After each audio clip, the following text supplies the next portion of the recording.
Welcome to Encouragement for Living Life with Lockwood and Lockwood. The guys are here to encourage you in your attempt to live more confidently and successfully in our world. They are highly trained and experienced mental health professionals, but they are not your mental health professional.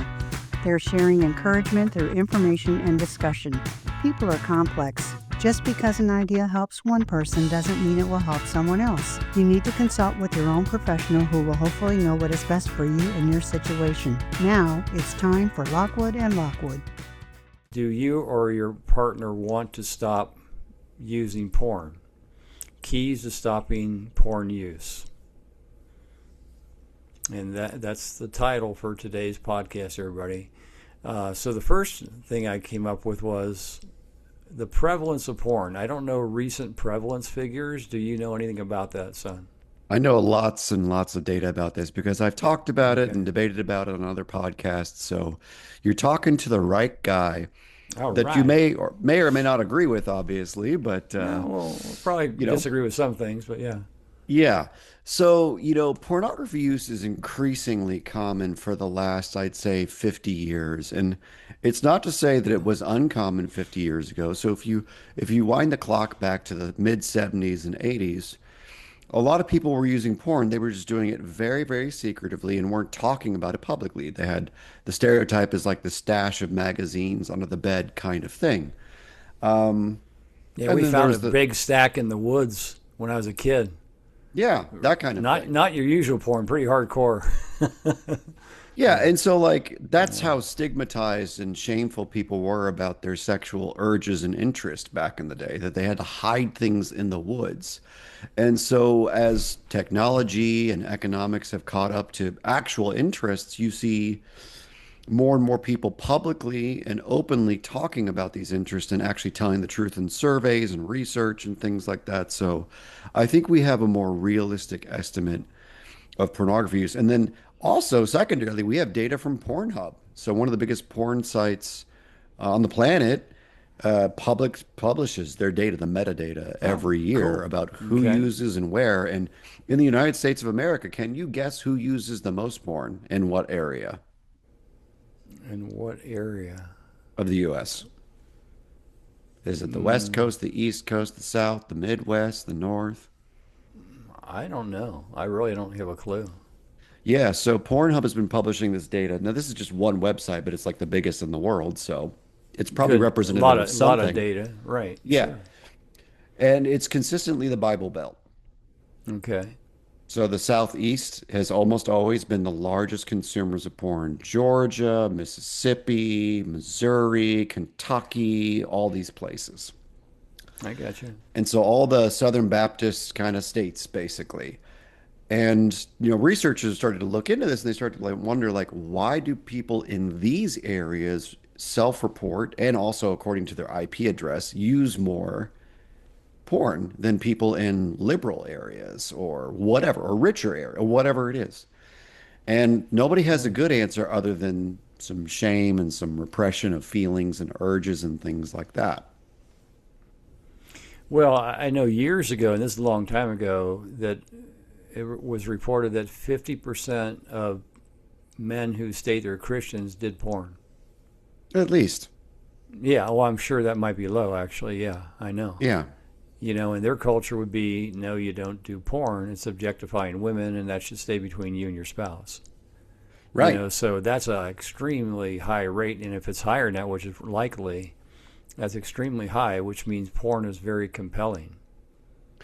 Right. So we might want to have a conversation about that from the point of view of being like clinicians, because I think there's the moral argument, which people hear all day from other people. But I think what you and I can do uniquely is talk about like, why would this be more compelling than taking a risk with your spouse or going on a date and taking a risk or even like a random hookup? Because even hookups are down. Hookups are down, right? Young people are having less casual sex for the last 10 years, it looks like. So I've porn heard use is that. up Right. and hookups among like 25 and below is down, which is kind of alarming, to some degree, you know? Well, So do you like, think that was COVID related I or mean, STD related? no, not really. People No, don't care no. about that because STD meds are super common. Like That's true. you can easily get doxycycline, for instance, from the more common STIs.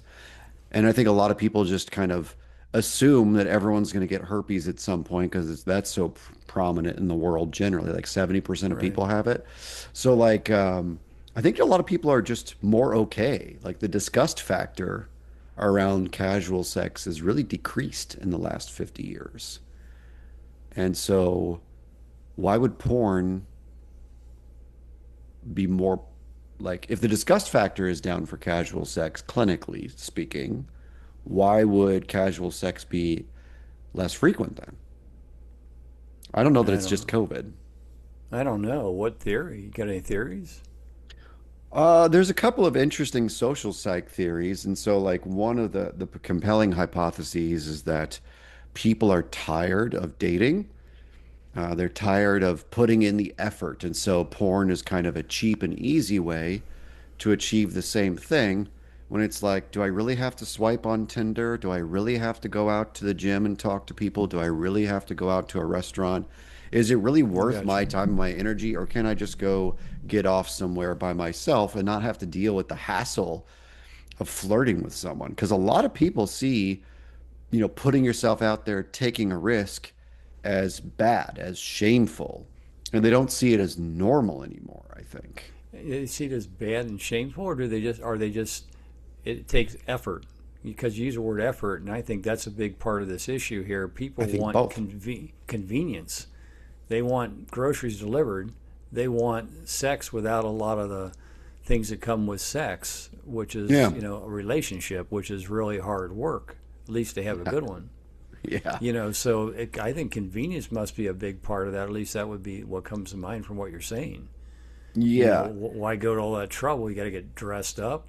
You got to act right. You got to, what I'm saying? You got to engage with the person. That all takes effort. And we've been in an age where freedom and convenience are big deals. So freedom to do porn would raise the rates on porn. Not less shame about porn would certainly raise the rates on porn. Yeah. But it's also less relationship, less casual sex is less effort. You Yeah. don't have to make the effort to go to the restaurant, the coffee shop, what you're going to wear. You know, I also think there's a generational problem too, which is I think a lot of people don't see good role models for relationships. And I think that amen, not to amen. blame parents necessarily, but I think there's like it's probably one of the factors, right? So it's like if you see that the divorce rates are really high, for instance, and there have been all these news articles for decades about this, right?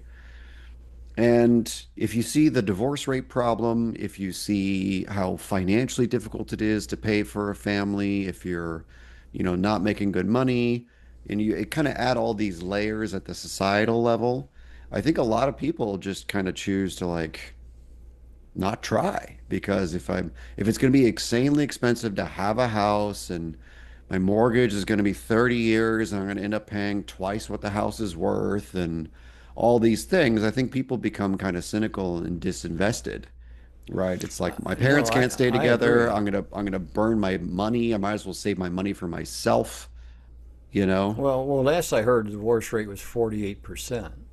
Yeah, something like that. Around there, last I heard, and that's pretty high. Yeah. And I think as our values have devolved in this country, and we've gone and chased after what I call chased after the world, where Mm. freedom and happiness is the goal, divorce rates have gone up. And because and I want to hit on the church now, because I think the church is responsible for this, because people went and just started acting like the world, and the divorce rates went up. We know that people that are really committed Christians, which means you read your Bible weekly, go to church, things like that, have a lower divorce rate than people who just maybe go to church once a week or once a month. As an example, people really committed to their faith, but we have had a country uncommitted to faith for a long time, and it just looked like everybody else that didn't have faith. And I blame us for the deterioration of the marriage statistics, porn rise, etc., etc.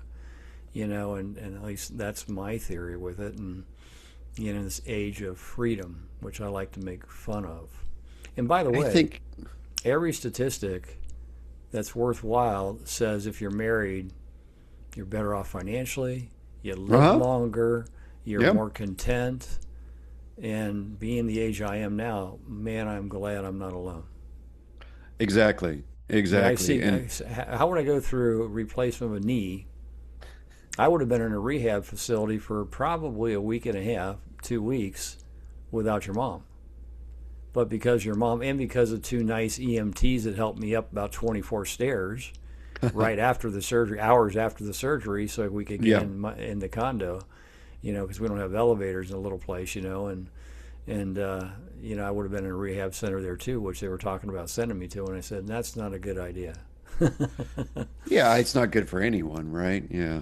I think, No, your point about marriage, I want to come back to, but before that, I want to address your point about freedom and religion and things like that. So, what's interesting is we have data from other countries that were formerly very religious, like the UK and parts of Europe that were very Catholic or very Protestant or whatever it is.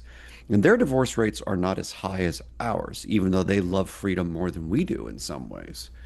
So in some ways, right? what seems to be interesting is those cultures are more homogenous, number one, right? So France is very French.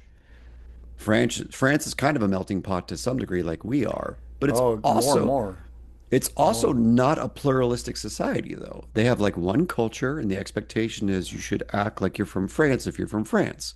So I think part of what you're saying, I don't agree with on the religious side of it, but I agree with it on the practical side of it, which is I think when people have a unified identity culturally, what happens is they feel more like they want to belong and be a part of and take part in rituals and norms like getting married and things like that. So, although I Church, don't agree with the yeah, religious piece of it, I agree with the general point that, like, if you look at the other cultures with more successful marriages that live longer and all the healthier and all these things, it's not even just the freedom piece, it's the fact that people want to be part of a culture and a society together.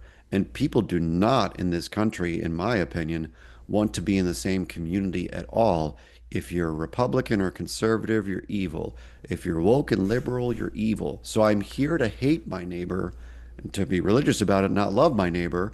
And it's like, that I think is the bigger problem. I think the fact that we are programmed by news and social media to see each other as enemies has created a distance and a lack of cohesion in our culture, whether yeah. it's That religious or that not. that game plan to win votes to get power has been very divisive. We no longer Right. talk about policies and their efficacy. Do they work? Do they help? Do they not help? Things like that. We talk about personality, and we attack those people to try and make them look as bad as possible, so that we can win the next election. Instead of going on the outcome, the policies that people have, and whether they'll help the country, help people, individuals, families, things like that. So you're right, we're disunified, and I think it's watered. We're watching the Olympics right now. You may see this a couple months later, but the Olympics are on right now when we're doing this taping. And there's not as much. It's been good to see some, but there's not as much uh, um, gratefulness for being an American than there used to be. And we actually are a great country, and people don't know it because they've been being told lies for a long time in history books and changing history. And it's like slavery. We're actually one of the quickest countries to get rid of slavery in the world. There's many countries still have slavery. To this Half a day. century, centuries later, and we got rid Yeah. of it pretty quickly. And it was the conservatives that got rid of it. Republicans got rid of it. At the consternation of what would now be called Democrats. So history's been rewritten in a lot of ways that have distorted reality, and people are free to lie, to try and win their position, which I'm not big on lying. I'm big on let's talk about the ideas and what works and doesn't work. But anyway, we don't want to drift far, but there's a lot involved with this, so I think is what you're saying. It's not a Yeah, I think simple that thing. we can't just look at freedom or any particular variable in isolation. I think we should look at all the reasons why porn might be more attractive than, putting in the effort of actually being in a relationship or even just hooking up with someone. And I think that, when we don't feel like we should care about each other, when we should not really care about the future because it's all screwed because of climate change and all these things. Yeah, Any that takes catastrophe, a political narrative, an AI narrative, a climate change narrative. So there's so much catastrophizing, which as a clinician, I can't imagine thinking is helpful. Um, so yeah, when no, society is horrible actually. Yeah, to me, the bigger problem is not pornography. To me, the bigger problem is what I call fear porn. I think fear porn is actually destroying this country, in my opinion. And you can totally work your way out of it by just putting the phone down or ignoring the news or ignoring social media because the people that are, super popular and getting all the likes and clicks are usually there to cause division and not to tell you the truth about reality, just to give you a biased version of it to get you to have a reaction. And so, and to fear me, in the brain is a tremendous reactor. And yeah, so you're right about fear porn. It's the worst. Probably it is the worst. I would agree with you. It's the worst porn out there right now. yeah, Clicks 100%. and watching that stuff, which Yeah, I avoid like the plague. It's hard yeah, to even look at news because it's all related to fear because they've learned neurologically that fear gets a strong reaction. So yeah, they've used fear to get audience, which gets money. yeah, And because of that, then their game plan is about fear, so which is really detrimental to individuals and families that now live in much more fear than they used to. And I'm sure some people do porn to medicate that fear too. oh, I'm sure easily. that's involved with some of it, for some people, But to be fair about porn, there's people that see it as very normal. It enhances their relationship sometimes. It's used as a substitute for a lack of relationship. But there's often people that really get stuck in porn and do a lot of porn, have some issues that make it difficult to let go of porn if that's what they want to do, which is to stop it. And that often comes up when a spouse finds out they're using porn, they didn't know they're using porn. And some spouses are fine with using porn. Some will use it with them in a sexual way. But there are many spouses still that are not fine with porn, even though the rates for women have gone up tremendously, particularly in the last 15 years. Yep. Gone up a tremendous amount. The younger you are, the more it's gone up. Yeah. Yeah, and they've just learned they can make more money that way because there's an audience that was never traditionally interested. Now they started to create content they're actually interested in. So, Well, that's a whole other industry too. You're right. There's yeah, incentive for women to be part of porn to make a living. Right. Yeah, but back in the old also, days, if you were a stripper, you could go to college and pay for your college out of pocket by being a good stripper. So yeah, that's gone on. Now it's changed its form where it's on camera now, and yeah, OnlyFans and porn. Yeah, yeah, right, things like that, right? yeah. But so I guess what we want to focus on, we talked about kind of all those issues around it and how. So, oh, there is one more thing. Generally, I used to say all the time, jokingly, that we're in the age of narcissism. So it Mm, isn't just freedom; it's also the age of self. And I don't mean mm, self in a healthy way. It's in the age of self at the expense of other people, yeah, expense of relationship, yeah, expense of honesty, yeah, expense of hard work, expense of and a lot of good principles that help people succeed in the world. So that self pursuit I see as a disease. Instead of serving others, trusting, getting your needs met, which is not selfish. That self pursuit can be really, really detrimental to all the people around you and yourself. To give to others is a really big, important part, I think, of being mature and being successful, that you can give back to others and think of others, etc. And we're not in yeah. a world like that. We're in a world where you pursue self. And like I said, make a joke out of it. It's so prevalent to me in the last 15, 20 years. The age of narcissism, and not healthy narcissism like you talk about or I talk Yeah, about, yeah. but unhealthy narcissism. I, What's going to make me that's feel good for the moment? that's what I was saying earlier. I think people are Yeah. so disenfranchised with one another because of all these social, political, economic things that I think a lot of people have retreated into just focusing on themselves because why is it worth it to spend my time and to spend my money on other people? Right? Like if it's going to be a divorce anyways, what's the point? That's what the data say, right? There's a 50% chance it's not going to work. So what's the point, right? Well, when you go after chasing money to build a life, to buy a home, to a lot of things, the energy goes to a lot of things instead of the marriage, instead of the relationship. And that was the start of the deterioration of marriages, chasing after many of the things that were available in the culture for a person to experience, whether it's a career, when a career used to be secondary to most women to being a mom, being a spouse.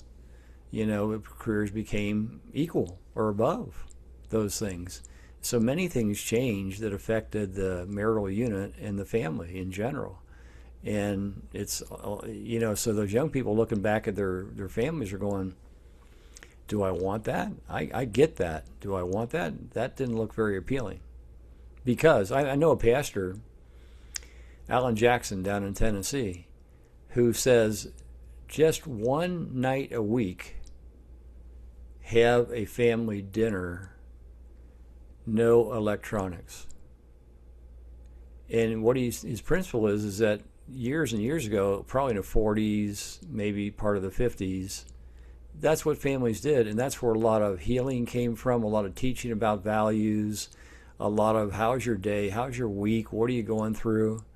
That does not happen, has not happened for decades in the family generally. People did not do that. So kids are kind of coming home, they're all stressed out, there's no one to talk to. But if you put down electronics and you sit around the table, you have a chance to really sit down and relax and maybe get to know each other and what's going on with your life and help each other. And then there used to be extended families too, where there's a grandma or a grandpa that also could be there to talk to I don't think impart people see the values. point. People don't care anymore. I think a Well, a large lot don't. swath there's a large swath of the population who sees no real future that's meaningful for themselves. They don't have a greater sense of purpose beyond the here and now. I think there's a lot of people who look at the economic conditions of today, look at housing costs, they look at education costs, they look at, catastrophizing about this or that problem or whatever it is. They put all that together in their head and they go, why try? What's the point? Well, Rationally. which is not the American way. The American way in the past was try because all those things are available, and you still can own a home before you're 40. You still can do things like that if you deal with things differently than the culture tells you to. Because the culture tells you to get everything you want and spend a lot of money and have a lot of debt. I can use finances as a great example of what's wrong in the culture. Credit. The whole thing of credit is to keep you in debt, so the credit people, banks, and credit cards make Make money. money. Yeah. I mean, my point is more like I think we have a lot of layers here. So we started out talking about porn and why people are choosing Right. to Right. avoid intimacy and avoid taking risks sexually in like a healthy way. And to me, there's the individual layer and then there's the societal layer and the family Right. layer. So I think if you Right. look at all I three got you. layers, Yeah. different individuals will probably choose porn for different reasons. So, right, like there's an entirely large community of people with different disabilities who have the hardest time finding a sexual partner. So, porn might be the best thing for them in those moments as they struggle to find a partner because they have a disability that a lot of people aren't going to find attractive. That happens all the time, right? And so Sure. there's Sure. various subgroups of people who probably need porn to some degree or would benefit from it in some ways. I think of this like the normal curve, right? So the professor me is like, let's look at the normal curve, right? Half the people probably not good for them, and like there's that middle chunk, that first standard deviation, where it's like it's not terrible for you, but it's also not pretty good for you. There's that second standard deviation where it's pretty bad for you. There's that third standard deviation at the tail that's really bad for you. And then the same thing is true on the other side. 50% of people, it's like maybe a little good for you, first standard deviation, sort of pretty good for you in some cases, then in rare cases, really good for you, right? So, like, I think of it like that. And if it's not good for Well, half the people, just so we're clear, I think of it all as not healthy. I know you Okay, do. and yeah, it's just so the audience knows my position about that. That there are other ways to get needs met than through porn. I get what you're saying, and the reality of it Completely too, agree. though. You know Yeah, what I'm I saying? completely So agree that There are better ways to get your I, sexual I, I needs met just than porn. I just don't believe you throw the standard out because people can't live up to it. I'll never believe that because I can't live up to a lot of standards. I'm not going to throw the standard out just because I can't live up to it. I I mean, never once I implied could that. lose 20 pounds, but I'm not going to get rid of the standard because I know I should lose 20 pounds, and it's just hard to. Yeah, I'm not talking And, about standards. I'm well, no, talking we about we what is the often data. throw. I know we often throw standards out though because people can't live up to it. And I don't think that's the right way to go at all. I think the right way to go is, how do we live up to, how do we grow to live more to the standard and then live in grace and knowing that everyone falls short of living up to the ideal. And that's just reality. I'm quite comfortable with that now that I'm just going to keep growing, but I'm never going to be, live up to the ideal. That Yeah, is not reality. So I need a lot of grace in my case, and I got it. You know what I'm saying? So anyway, which helps free me up to continue to grow. yeah, I You would know, promote freedom psychologically through not having an ideal because idealizing is part of what keeps people sick. And so for me, well, I think, as a defense, it keeps people sick. and I As a think coping pretending, mechanism, it keeps people sick. But to have a principle that is solid and true and unshakable, I think, help people feel secure, even if they disagree with to me, that seems like fantasy to avoid the reality of the data. So I think idealizing is, it. to me, you and I very much Son, disagree about this. if I paid attention to data, I'd be in trouble because I data know, has nothing to do with what God's will is. He's I not big know. on data. You and I are having a very concrete, simple disagreement here, which is you have a non-objective ideal, and I try to deal in objective reality, right? Well, And so I have an ultimate truth ideal, and I I know, believe the big guy is the way to go. Because he created us and he ought to know what we need and don't need. Anyway, let's move on right. to the porn that how to if you want to stop, for those people who want to stop or are ambivalent but their spouse wants them to stop or their partner wants them to stop, Sure. how do you stop? Because I've helped many men stop porn use over Hmm. the years. And these are people that have very complicated cases usually, not easy to stop. And by the way, it isn't just porn. It is casual sex too, outside a committed relationship. It is prostitution too, can go in this category too. They're all just more extremes than porn. Um, that can be stopped with the right kind of experiences and treatment, or not in treatment, actually, as the case may be, if they have the ability to stop, that their issues are not as complex. Some people can just choose to stop, and most people don't realize that. There are a lot of college kids who've done so much porn that they actually swore off of it and stopped because they could not perform sexually. They were so inundated with porn, it messed them up so bad. There's all kinds of movements like that going on, and I'm sure there still are. It's been a few years since I heard about that, but a lot of people can stop like that. But I deal with people that have a really hard time stopping. And for those people who really sincerely want to try and stop, let's take a look at what has to change inside for a person to be able to stop porn usage, extramarital stuff, casual sex when you're in a committed relationship, and it's not okay to do that. And certainly prostitution, which is not illegal everywhere now, but certainly, most places.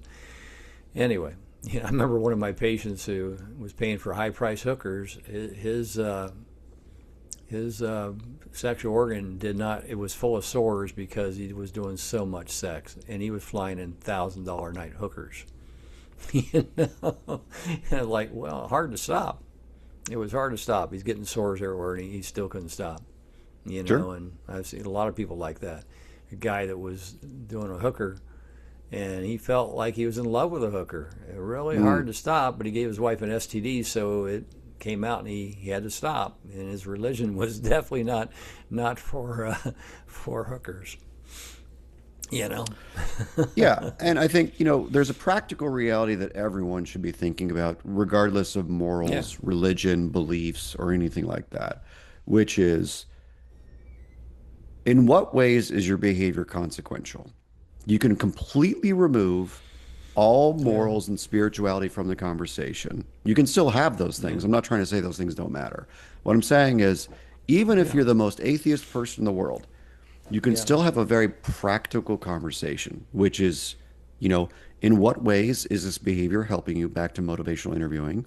And in what ways is this behavior not helping you? You just call it a decisional balance, right? What are all the pros and cons?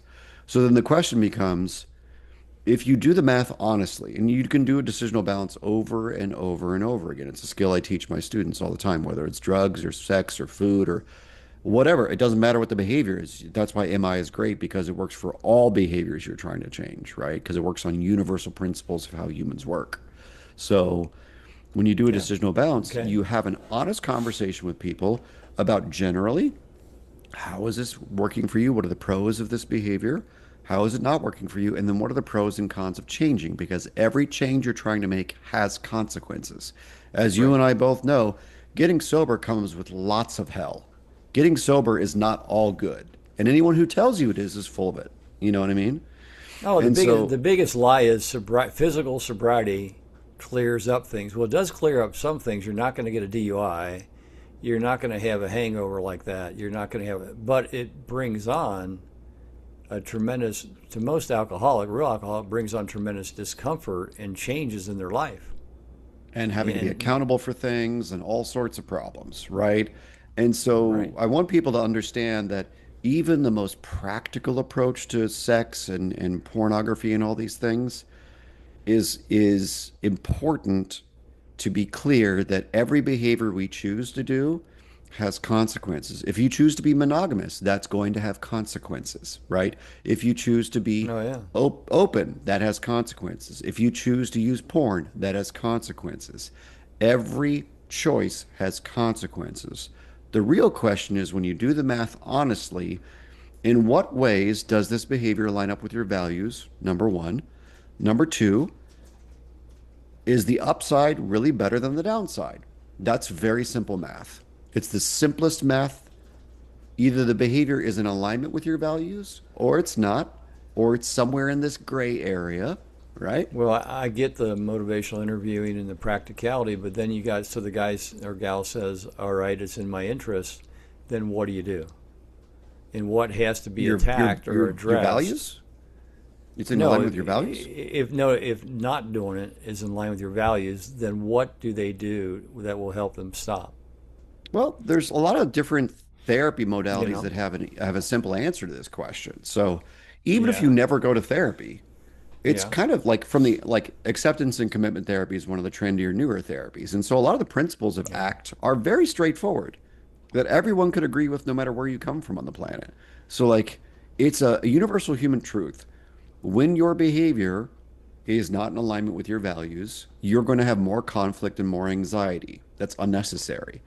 So the question becomes, if you genuinely think that, like, I'm just going to create an artificial example here for the sake of this conversation, right? So if you believe that the best way to get your sexual needs met, for whatever reason, doesn't matter, is sex with someone else, that's number one.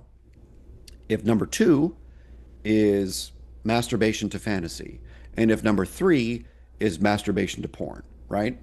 You've got some set of values that says this is the order, right? In this example, then anytime you're not doing number one, you're going to feel conflict, because that's the thing that you think, for whatever reasons, that you should be doing the most, right? And so you said ideal or standard earlier. So you have a standard that you're not living up to, because your values say sex is better when it's with someone else, or I feel more important when it's with somebody else, or whatever it is, doesn't even matter. And so, for everyone who's trying to have a better relationship with sex, they should be thinking, what are my principles? And how do those principles show up in this behavior of mine? Right? And that's the first thing I always want people to consider. And it doesn't matter where those principles come from either. And the second thing is always real simple: what's the cost benefit? Real simple. So if maybe there's a day where this, you're worth sacrificing your principles because whatever reason, maybe that's an exception that's worthwhile, back to your point about grace. But the reality is, is if you have some set of values that matters to you, you should try to not live in the exception. You should try and live closer to the rule and the principles that matter to you, right? And it's that simple to me. And that's God, for so every behavior. whenever I listen to you talk like this, what I start thinking about is, my God, I deal with some people that were really hurt badly. Yeah, they have no grace. That the things you talked about, practical, simple reasoning way of looking at what they're doing, but impossible for them to just stop. Right. So that right there is the thing I want to highlight for everyone. You deal with a very rare subset of the population, right? There are some people, which you and I have talked about on the podcast before, but like there are some people walking around right now with such pervasive shame. It's so toxic. It's like sludge on their mind that they look fine because they're physically alert and oriented and Oh yeah. talking and Oh working yeah. and all these things. But secretly, they are dying inside all day. And because they're dying inside, they will secretly do a bunch of stuff that confirms this toxic sense of who they are or whatever it is, the shame driven sense of who they are, but publicly be totally like, everything's good. And I'm great. And look, I'm married and I have two kids and blah, blah, blah, blah, blah, blah, blah. And this is not even like a specific subpopulation. This is rich people and poor people. This is straight people and gay people. This is everybody. And so when we take a look at this rare subset that you deal with that has just an insane amount of shame, they can't conceive of the idea of just like having a matter of fact conversation about like, well, what are my principles as a person? I have this conversation literally every day of the week. I literally have this conversation with a friend or with a client consulting or with my supervisees or whatever. And it's like no big deal. But the subset that you deal with would like have a panic attack or be upset or something if it's like, well, what really matters to you in your life? Do you matter being honest? Does it matter to you if you're integral, if you're consistent or reliable? Like what principles matter to you? They lose their mind. But a lot of people, Well, actually, the truth is, some of them would not. They'd be intellectually able to tell you that, but the other compartmentalized parts of themselves, there's no way in hell they're going to not do porn or a hooker, as the case may be. Until a lot changes inside. And you're right, shame, by the way, which you highlight, which is right on, is actually one of the biggest drivers to the use of porn. of any It act, compulsive behavior. yeah, well, I agree, agree. And if you have really intense shame, porn's often the medicine because all the fantasies that come with porn, come with acting out sexually with people, etc., are an attempt to fix something inside at the same time fulfilling the shame. It's Yeah, a for some, two-edged sword. yeah, for the more rare group of people that has a lot of shame, it's a fantasy that overcomes or counteracts a sense of badness and brokenness. And so I want people to understand it's a spectrum. There are some people who are so Yes, riddled with shame that the pornography specifically serves the goal of creating a fantasy that counteracts. It kind of is the mirror image of how bad they feel. And then there are some people on the more middle of the normal curve I was talking about earlier who use porn to, enjoy a fantasy that they're afraid to get met in real life or talk about a need or deal with a need they have in their relationship, which is on the more ordinary side of pornography use, right, right? right. And so I want people to understand the spectrum that is porn because like you and I could talk all day about the toxic variants of people and how they compulsively do dozens of things, including pornography. But Right. that's not the average person who uses porn, in my opinion. The average person who uses porn either is like not willing to put in the effort, like we were talking about earlier, doesn't see the point anymore, right? Or is doing the cheap and easy thing because they don't believe in themselves or that they're going to get what they want if they try. They've learned that they're just not going to get what they want if they try.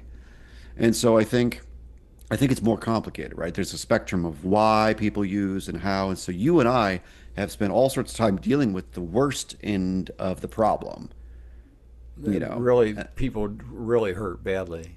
That Yeah. tremendous shame and so damaged, crippling self worth. security, etc. That porn Yeah. is just a glue that kind of keeps them going, Hmm. even though it makes them still feel worse.